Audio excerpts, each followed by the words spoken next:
Hi guys, welcome back to my channel. അപ്പോൾ ഇന്നത്തെ video മറ്റൊന്നുമല്ല, fried rice and chicken curry making video ആണ് guys. Let's go.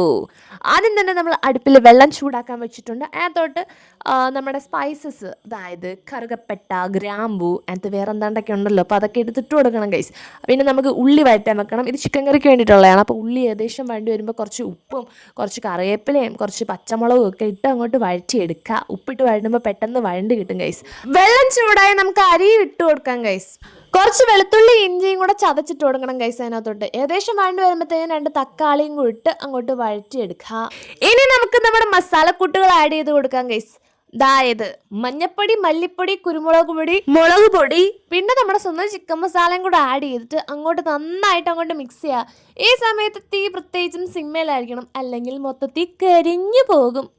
നമ്മൾ ഈ ഉണ്ടാക്കി വെച്ചേക്കുന്ന കൂട്ട് അങ്ങോട്ട് മാറ്റി വെച്ചിട്ട് നമുക്ക് വേറൊരു ചീനിച്ചട്ടി എടുത്ത് കുറച്ച് എണ്ണ ഒഴിച്ച് അതിനകത്തോട്ട് നമ്മുടെ ചിക്കൻ ഇട്ട് കൊടുക്കാം. ഉപ്പും മഞ്ഞപ്പൊടിയും കുരുമുളക് പൊടിയും മുളക് പൊടിയും ഇട്ട് പുരട്ടി വെച്ചിരുന്ന ചിക്കനാണ് ഗൈസ്. ചെറിയതായിട്ടൊന്ന് ഷാലോ ഫ്രൈ ചെയ്തെടുക്കാം. അപ്പോഴത്തേക്കും നമ്മുടെ അരി വെന്തിട്ടുണ്ട്, അത് നമുക്ക് ഊറ്റിയെടുക്കാം ഗൈസ്. അരി കറക്റ്റ് വേവ് ആവണം, അങ്ങോട്ടും ഇങ്ങോട്ടും പോകരുത്.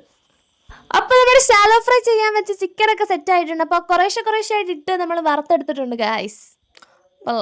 ഇത്രയേ വറക്കാവൂ, തോനേങ്ങ് വറുത്തെടുക്കരുത്.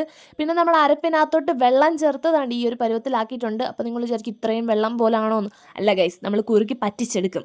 ഫ്രൈഡ് റൈസിന് വേണ്ടിയുള്ള ഇൻഗ്രീഡിയൻസ് പരിചയപ്പെടുത്തിയാലോ? മറ്റൊന്നുമല്ല, ആദ്യം തന്നെ കശുവണ്ടിയും മുന്തിരിങ്ങയും നമ്മൾ നെയ്യിലിട്ട് വറുത്ത് വെച്ചേക്കണം.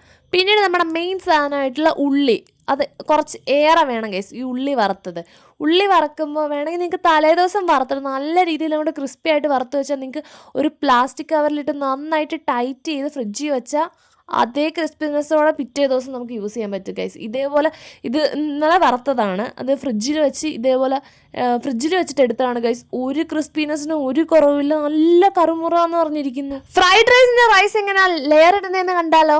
ആദ്യം തന്നെ നമ്മൾ റൈസ് ഇട്ട് കൊടുക്കണം. അതിനുശേഷം അതിനകത്തോട്ട് കുറച്ച് കശുവണ്ടി ഇതൊക്കെ നമ്മൾ വറുത്ത് വെച്ചില്ല ഗൈസ്, അപ്പോൾ അതൊക്കെ ഇട്ട് കൊടുക്കണം. പിന്നെ കുറച്ച് ഉള്ളി വറുത്തത്, കുറച്ച് മല്ലിയില, കുറച്ച് പൈനാപ്പിൾ എസൻസ് അങ്ങുമായിട്ട് ഡ്രോപ്പായിട്ട് ഇട്ട് കൊടുക്കുക.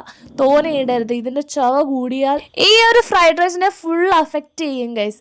അതിൻ്റെ ടേസ്റ്റ് ഭയങ്കര ഡോമിനൻ്റ് ആയിട്ടിരിക്കും. പിന്നെ നമുക്ക് വലുതായിട്ട് ഇഷ്ടപ്പെടത്തില്ല ബിരിയാണി, ചിലർക്ക് ഇഷ്ടപ്പെടത്തില്ല പൈനാപ്പിളിൻ്റെ ഫ്ലേവർ ഓവർ ആകുമ്പോൾ. പിന്നെ ഈ ഉള്ളി മാക്സിമം ഉണ്ടാക്കിയിട്ട് അങ്ങോട്ട് ഫുള്ള് തട്ടുക, അത്രയ്ക്കും ടേസ്റ്റ് കൂടും ഗൈസ്. ഇനി ഉള്ളിയുടെ കൂടെ ക്യാരറ്റും ഉണ്ടായിരുന്നു, ഞാൻ പറയാൻ വിട്ടുപോയതായിരുന്നു കേട്ടോ. ക്യാരറ്റും പിന്നെ നിങ്ങൾക്ക് ഇഷ്ടമുള്ള വെജിറ്റബിൾസൊക്കെ ആഡ് ചെയ്യാം. ഇവിടെ ക്യാരറ്റ് മാത്രമേ ഉള്ളൂ, ഉള്ളിയും ക്യാരറ്റും കിസ്മിസും ബാക്കിയുള്ളതൊക്കെയാണ് ആഡ് ചെയ്തിട്ടുള്ളത്. അപ്പോഴത്തേക്കിനും നമ്മുടെ ചിക്കൻ കറി തിളച്ച് അങ്ങനെ റെഡിയായി സെറ്റായിട്ട് വന്നിട്ടുണ്ട് ഗൈസ്. അപ്പോൾ നമ്മുടെ ഓൾ പ്രിപ്പറേഷൻ വാസ് കംപ്ലീറ്റഡ്.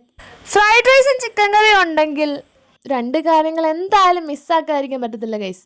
മറ്റൊന്നുമല്ല, സാലഡ്. അപ്പോൾ ഇതായിരുന്നു സാലഡ്. അവിടെ പാക്ക് ചെയ്ത് വെച്ചിട്ടുണ്ട്, അതിൻ്റെ ബാക്കിയാണ് ഞാൻ ഇപ്പോൾ കാണിച്ചത്. നിങ്ങളെ കാണിക്കാൻ എന്തൊക്കെ ഉണ്ടെന്ന്. സാധാരണ സാലഡിലുള്ള സംഭവങ്ങൾ, പിന്നെ അച്ചാറും ഉണ്ടായിരുന്നു, പപ്പടം ഉണ്ടായിരുന്നു.